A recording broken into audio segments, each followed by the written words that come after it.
The difference in wealth between the rich and the poor is the biggest it's been in a long time, and people are suffering and dying because they don't have enough. It is the case that if wealth was more equally distributed, a lot of that suffering and death could be avoided. But does that mean that the rich should help the poor? A concept I want to introduce you to today is Henry Shue's idea of basic rights. Pick any right you like the right to free speech or the right to remain silent. You can't enjoy that right if you're dead. If you starve to death, you can't use your right to free speech. In fact, even just the threat of taking away your health or your food or your house could prevent you from freely exercising that right. The idea that some things are necessary in order to have rights is nothing new. The founding father Thomas Jefferson, drawing on the philosopher John Locke, said that the citizens of the new United States should have the right to life, liberty, and the pursuit of happiness, from which followed a lot of their other freedoms. Shue says that because using your rights requires a certain standard of survival, nobody can really enjoy any rights unless things like healthcare, shelter, and food are guaranteed. He writes, "Because actual deprivation of subsistence can be so very serious, potentially incapacitating, crippling, or even fatal, even the threatened deprivation of it can be a powerful weapon against anyone whose security and subsistence is not in fact socially guaranteed." This brings us to an important distinction that we need to understand between formal and substantive access to rights, and the best way to learn about it is with an example. Consider the right to have an abortion. There are some states in the US where you technically have the right to get an abortion. Nobody's going to arrest you for it. But there's only one clinic in the whole state and it's miles away. Oh, and you can't afford to go there. Well then, great. For most of the state's citizens, what's the point of even having that right? The right is merely formal, not substantive, which is just a fancy way of saying that it pretty much only exists on paper. Now, substantive access doesn't mean that there needs to be a clinic open 24/7 on every corner, but it does mean that everyone who has the right needs reliable and, where necessary, protected access to it. If you don't agree that people should have the right to an abortion, well then let's not get bogged down in that today. Swap in whatever right you like and create your own example. Incidentally, this distinction is why if anybody ever says to you, Group X can't be oppressed, name one legal right that Group Y has and Group X doesn't. You can't, the law is the same for both. Then you can safely bet that they know precisely dick about the philosophy of human rights, because they haven't appreciated the distinction between formal and substantive access. And this is what Shue is saying. He's saying that if you don't have what you basically need to survive, then you can't have substantive access to any of your rights. And that's a pretty powerful idea. Think about all the traditional liberal rights, like the right to free speech, freedom of expression, property rights, democracy, even just the right to life. Shue is saying that without guarantees to protect things like healthcare, shelter, and food, all of those things become increasingly pointless. That's why he prefers to think of things like healthcare, shelter, and food not as necessities for survival, but as what he calls your basic rights. The things that you need in order to even begin being entitled to anything else. Things that he thinks should be reliably provided for you. So where does rich and poor come into this?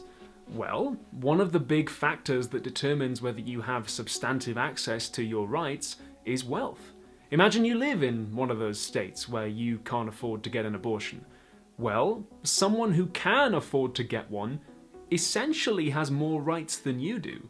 Formally, on paper, your rights are the same, but the rich person is the only one who can actually count on being able to use theirs. Making sure that everybody has secure access to the substance of their rights takes things like investment, infrastructure, and labor, and right now, those things aren't free. Even if Shue is wrong about having to secure a whole bunch of new rights to things like healthcare, shelter, and food, just securing the rights that the law currently recognizes would require transferring wealth from those with more for the benefit of those with less. Otherwise, we might as well just stop kidding ourselves and admit that your human rights are directly proportional to how much disposable income you have. Of course, we'd still have to answer the questions of how do we conduct that wealth transfer fairly and efficiently, and who gets to decide what counts as helping. There are people who are fine with helping the less fortunate, but they'd rather do it through direct charity than be compelled to by taxation. And there are those who say that they're fine with helping the less fortunate, but they'd rather do it in a way that expands the economic status quo that benefits them, rather than alters that status quo.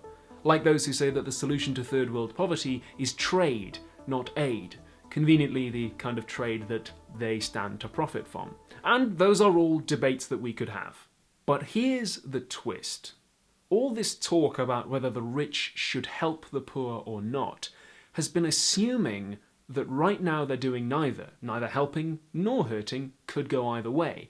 And that might not be the best way to look at this question. Many people have argued that poverty is not like a natural disaster where it just happens.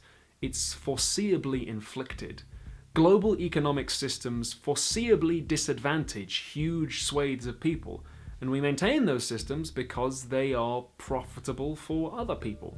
Kind of like how black slavery was maintained for a long time despite some objection to it, because it was a source of cheap labour, it was very profitable in its heyday, and white people enjoyed having cheap stuff.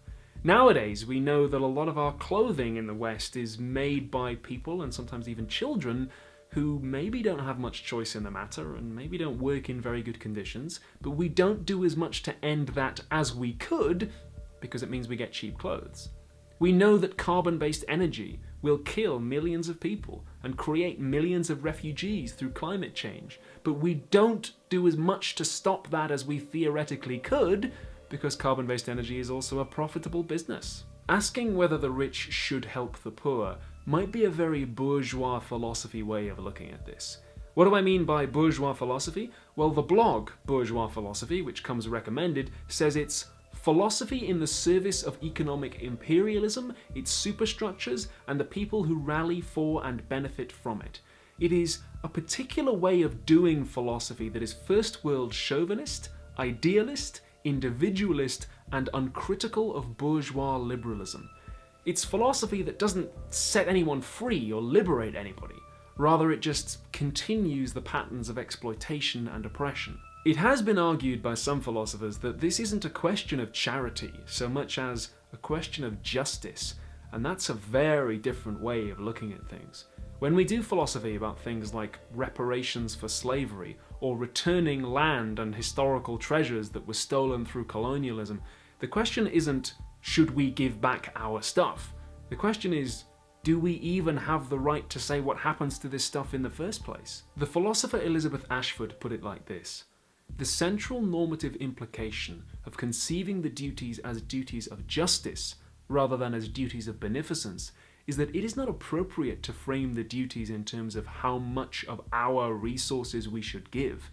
Rather, insofar as we are under duties of justice to those suffering severe poverty, those resources are not rightfully ours in the first place. As always in philosophy, it's not just about the answers you reach. You must ask the right questions. What do you think? Should the rich help the poor?